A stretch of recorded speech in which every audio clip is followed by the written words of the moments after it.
This computer, here we go. Okay. So we're going to talk about the Shema. We talked about Shema Yisrael, and we talked about Hashem Elokeinu. But before we get into Hashem Echad, I received some feedback yesterday that I kind of glossed over something, and I may have lost some people. So let's go back for a second, and I'll just explain something here. It sounded maybe a little cryptic yesterday, so my apologies. We say Shema Yisrael, Hashem Elokeinu, Hashem Echad, right? Hashem Adonai, Eloheinu, Adonai Echad. Now you'll notice here in the Hebrew that the word for which I'm saying Hashem because we don't like to pronounce God's name, but we pronounce it Adonai, right? And you'll notice that here in our siddur it's Yud Yud. That's the indication. Now many siddurs, it would say Yud and then a Hey and a Vav and a Hey. It would spell out the four-lettered name of God. For whatever reason, this siddur.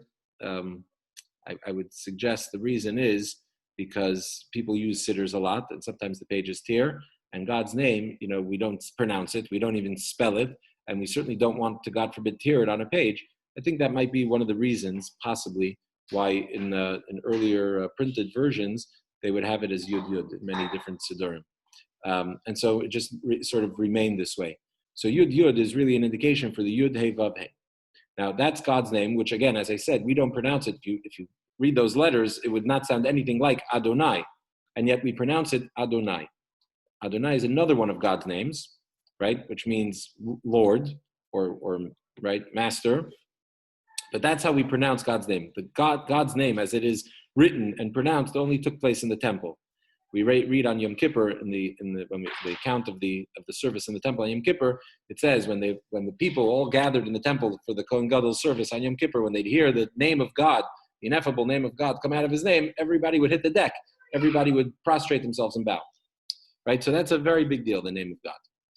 Eloheinu is another one of God's name, which is from the word Elokim. We talked about that yesterday. Nature, concealment, God's might and judgment. So whereas Yud-Kei Vav-Kei would connote God's compassion or kindness, Elokim is God's sort of judgment, restriction, concealment. Now, I said yesterday that we pronounce it, if you look in the translation, it's translated here as Lord our God, right? So, which is interesting. Really, the Yud-Kei Vav-Kei name of God would really, the best, more appropriate translation would be God, and Elokim, Elokeinu would be really Lord. But the reason that the translator of the Chabad Siddur chose to translate it this way was because he said, his theory is that we don't pronounce God's name as it's written. We pronounce it Adonai, which means Lord. So even though that's not the name that we're actually reading, but the pronunciation is of the name that means Lord. So therefore he translated it as Lord. The Lord is our God. So to indicate sort of that, to sort of stay true to the pronunciation. Other translators and of other Chabad works as well, you'll find, just did away with that with Lord and just translated God our God. And in many printed editions of different books, you'll see that to differentiate between the two, because it's two distinct names of God, they'll write the first one, let's say in all caps, God, and the other one in lowercase with an uppercase G, whatever. Those are different styles chosen by translators. So that hopefully made it clearer, not more confusing, right? So that's the meaning of Hashem Elokeinu, Lord our God. Okay. Now, I wanted to, we're almost out of time. I wanted to talk about Hashem Echad. So Hashem Echad, the Lord is one. So what does it mean when we say that the Lord is one? So I want to take this outside. The Lord is one. Echad, the word Echad is made up of three letters. Let me go back here. The name Echad, the word Echad, which means one, is made up of three letters. Aleph, Chet, and Daled. You'll see it on the page. Aleph, Chet, Daled. Aleph, the numerical value of Aleph is 1. The numerical value of Chet is 8. And the numerical value of Daled is 4. So what do we say when we say God is one? We say He's Echad. What we're saying is that the Lord, our God, right, who is Aleph, who's one. Aleph is both number one, but the word Aleph, the name of the letter Aleph, right, which is, right, the name of the letter Aleph, the letter Aleph also means chief or king, right, the beginning. It also means to teach. So God as the first as the primary being, as the first cause, as and also as the ultimate teacher, because everything originates in Him, is Chet and Dalid. This oneness has to be brought. The Aleph has to be brought. The oneness of God, the awareness of God as the prime cause, the mover and shaker, needs to be brought into Chet, which is the 7 heavens and earth, right? That's Chet is 8, so 7 heavens plus earth is 8, and Dalid is the 4 corners of the world. In other words, our mission when we say the Shema, the meditation, the reflection, is to take this idea, first to Shema Yisrael, to understand God, to come to know God, and to recognize that Hashem Elokeinu, that transcendent God, is also God as He manifests in creation, in nature. It's not 2 separate entities. And that oneness needs to be expressed in the world as well, not just in our own minds and hearts, but also in the world. We have to take the Aleph and bring it into the Chet and to the Dalet. We have to bring that oneness of God and find the all-pervasive oneness of God in all of reality. Okay? That's what I want to say today about the Shema. Tomorrow, I want to talk about why we say God is one, and not why why don't we say that God is the only one? What does that mean? So we'll talk about the significance of why we say that He's Echad, which means one. Echad usually means when you say there's one, it usually implies that there's a two, as opposed to an only. So if God is the one God who transcends everything, and we have to bring that awareness and that oneness into all of reality. So why do we say that He's Echad? So we'll talk about that, God willing, tomorrow. But let's talk for a moment about today's chitas. So today's chumash is the crossover. As I mentioned, that this week we're reading a double portion, Tazria, which is what we've been reading now so far since Sunday, which talks about the laws of leprosy, and Mitzora. The Mitzora is a leper. That's the name for a leper. And the second portion that we transition to today. Today we read the last section of Tazria and the first section of Mitzora. We combine. Today's the bridge. Today, Wednesday, is the middle day of the week. It's the bridge between the first parsha and the second parsha, brings them together. So Tazria and Mitzora, let's just reflect for a moment on the combination of these 2 parshas. Mitzora, which means leper, actually opens, the first part of the parsha opens with the purification process of the Mitzora. How the Mitzora becomes ritually pure and allowed back into the camp. And yet, we refer to the parsha as Mitzora, as a leper. So just a quick short thought on that. The Rebbe says like this: Tazria, right, which in our parsha, the first parsha, gets its name from the word Tazria because it talks about a woman giving birth. But the word Tazria also can mean to sow, to plant. So Tazria, Mitzora, can represent the idea of planting, the combination, planting, sowing. And what do you get? You get the Mitzora. What's the Mitzora? So the sages tell us that Mashiach is referred to also as a Mitzora, as a leper. In fact, the sages say where there is a conversation between them. Where is Mashiach?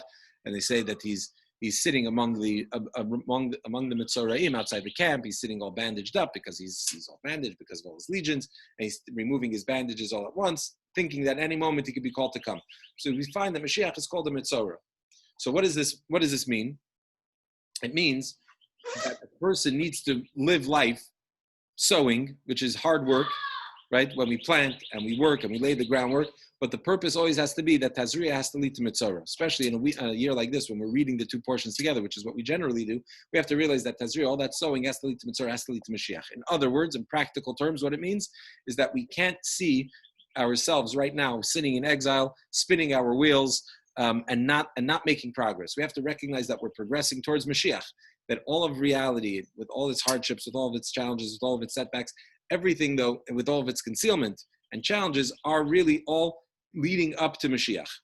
That the Tazria, this is all sowing, this is all planting, this is all working towards the yield that it will provide, which is the redemptive time. That all our actions today bring about a redeemed world.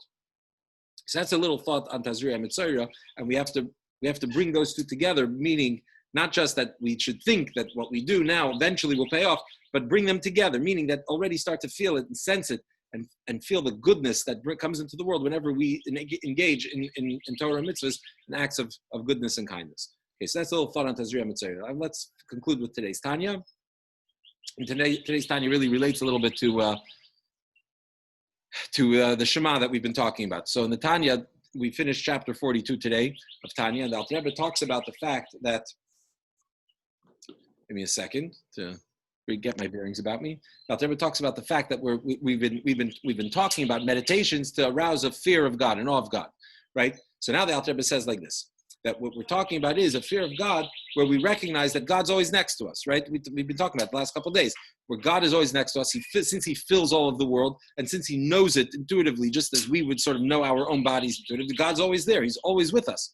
Since he's always with us, so we're always in his presence. Since we're always in his presence, we're always going to do the right thing. We're always going to have a certain level of fear or awe of God because we're always aware of the fact that we're in his presence. So says the Alter Rebbe today in Tanya, that's lovely that we think that we're in God's presence, but and thinking about the fact that he says you're in God's presence. Just imagine how you'd behave if you're standing in front of the king. So Alter Rebbe says that's wonderful, but when you stand in front of a physical king, you're looking right at him. You see him, so of course you're going to behave differently. With God, it's a one-way street. God sees us, but we don't see him. So how could you tell me that it's very nice to compare being mindful about being in the presence of God to being in the presence of a king and think how in the presence of the king you're on your best behavior, in the presence of God, since I'm in his presence, I have to be in the best behavior. Yeah, but when we see a king, we're looking at him. We can see him. We see him. God, we don't see. So how do we, it's not a fair comparison. So Alter Rebbe explains today in Tanya that really when you stand in front of a king, what is it that you're afraid of? What is it that you're afraid of? Obviously, you're not afraid necessarily. We're not talking about a dictator. We're talking about a compassionate, benevolent king. We're not afraid of the fear, meaning in awe of his greatness, of being in the presence of the king. What is it? It's sort of it's his kingship, right? It's what the king represents that you're in awe of, right?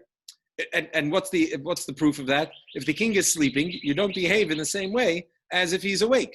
In other words, it's not the king's physical body or his physical appearance so much that impresses you or that has you in awe. It's what the king represents. It's the idea of the king. It's the concept of the king. So therefore, when you're in the presence, you see the physical king, but what is it that you're in awe of? Not the physical king that you can see, but the concept of the king that you see in your mind's eye, not with your physical eye. And the same is true with God. What is it with God? When we don't see God true, but we see him in our mind's eye. We recognize what God represents, the notion of God, the reality of God. That's what has to fill us with fear. And furthermore, he says, when we look around the world, we're basically seeing the king's body, as it were. You're coming to know the king through his creation. And we see God's creation, and God is enclosed in his creation. So just like when you're seeing a king, your fear of the king, your awe of the king doesn't go up the less clothing he's wearing. The king is naked, you're terrified of him. But when he's dressed in clothing, and the more layers he puts on his winter coat, you're less, because he's covering himself more. Obviously not, because it's the same king, whether he's in an overcoat, or whether he's in a suit, or whether he's in a shirt, or whether he's not wearing anything. It's the same king. The layers that he covers his body with don't affect that concept. So the same is true, even though God is concealed in reality, but that concealment is like garments that he wears. Furthermore, the Alter Rebbe says, when we look around the world, what do we see? It's like, imagine you're in the presence of the king. So a simple person, because we're talking about trying to even get some kind of sense of awe of God, so we don't have the capacity to really appreciate it in our mind's eye. But still, he says, he compares it to something else, which is a simple person comes to the king, right? You've never met the king before. And suddenly you're in the presence of the king. Why are you in awe? You're not even sure. You're in a room with a bunch of very important looking people. You're not even sure which one's actually the king. And yet you're seized with fear when you notice that all these very important looking people and well-dressed individuals and people that seem to be very busy all seem to be giving reverence and bowing to one man. You've never met the king before, but when you see everybody bowing to that person, and immediately you are gripped with a sense of awe of that person that everybody's bowing to, whether you understand it or not, whether you know who it is or not. So the same is true, he says, when we look around the world and we see the stars and the sun and the moon are all going counterclockwise, right? They all go to the west. Why are they going counterclockwise? Because instead of going the normal way, which is from left to right, they're going right to left. Why are they going backwards? Because they're going towards the divine presence, which is in the west. It says that the Shechina is in Ma'ariv. The Shechina, the element of God as his kingship, is in the west. And so therefore, the stars and the sun and the moon all are bowing. Their rotation, their cycle is all bowing to the king. So it rises in the east and it sets in the west. We see that everything, all of the majestic ideas in creation and concepts and created things are all bowing to God, all in awe of God. When we recognize that, when we reflect on that, that should allow us to have some kind of an awe of God that's aroused. And I want to finish one final thought. One final note. The Alter Rebbe says like this, that this idea, on one hand, we have to take it on faith, right? This idea that God, even though we've been explaining very rationally and logically what it means that God fills the world and he creates the world and he knows the world and therefore he's present, it's been, we haven't done it much justice in our little get-togethers here, but that's what we've been talking about. It's very logical. And yet the Alter Rebbe says also that it's faith. So the Alter Rebbe says something very interesting about faith. He says, what's the word faith? The word faith in Hebrew is emunah. And the word emunah, which means faith, also comes from the same root as the word uman, which means an artisan, a professional. What's an artisan? Somebody who works on himself and trains himself, skillfully trains his hands, right? So he can be an artist, he can be a carpenter, whatever it is that he does with his hands, he trains his hands. And how does he do it? By repetition, by constantly working and practicing. That's how he trains his hands to be able to create a masterpiece, whatever he's trying to create. So the Alter Rebbe says that's what emunah means. Emunah, yes, it's faith, but emunah also means training. And we have to train our hands, interestingly. The Rebbe points out, our hands, meaning inside, deep down inside, we obviously are totally one with God. We know God.